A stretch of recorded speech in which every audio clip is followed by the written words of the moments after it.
વાત કરીએ સુરતમાં આયુષ્યમાન કાર્ડને એપ્રુવલ ન મળતા હાલાકી ભોગવવી પડી રહી છે। વરાછા ધારાસભ્ય કુમાર કાનાણીએ સીએમને પત્ર લખ્યું છે।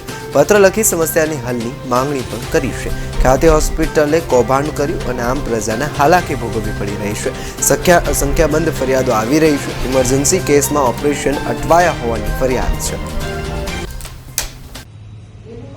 આયુષ્યમાન કાર્ડની અંદર રાજ્ય સરકાર અને કેન્દ્ર સરકારે જે 10 લાખની યોજનાનો લાભ લોકોને મળી રહ્યો છે, ખૂબ સારું છે।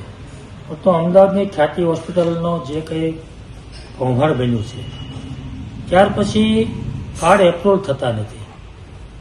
મારા વિસ્તારની અંદર મારી પાસે જે કેસો આવ્યા છે, જે ફરિયાદ આવી છે,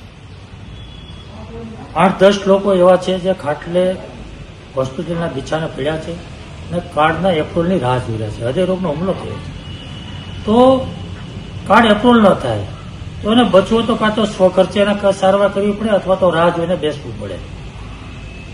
મેં જે અધિકારીઓ સાથે જે કોઈ લાગતા વળગતા લોકો સાથે વાત કરી છે, એ લોકોની એક જ વાત છે કે નવી એજન્સી આપી છે, નવી એસઓપી બની છે, એટલે એપ્રુવલમાં કામ અટવાઈ રહ્યું છે।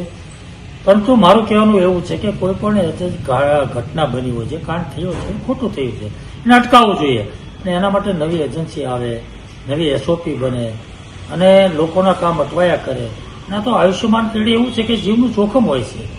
તો મારી માગણી એ જ છે કે કોઈ પણ એજન્સી હોય કે કોઈ પણ નવી એસઓપી હોય, પણ તાત્કાલિક એપ્રુવલ મળે એના પ્રયાસો સરકારે અને વિભાગે કરવા જોઈએ।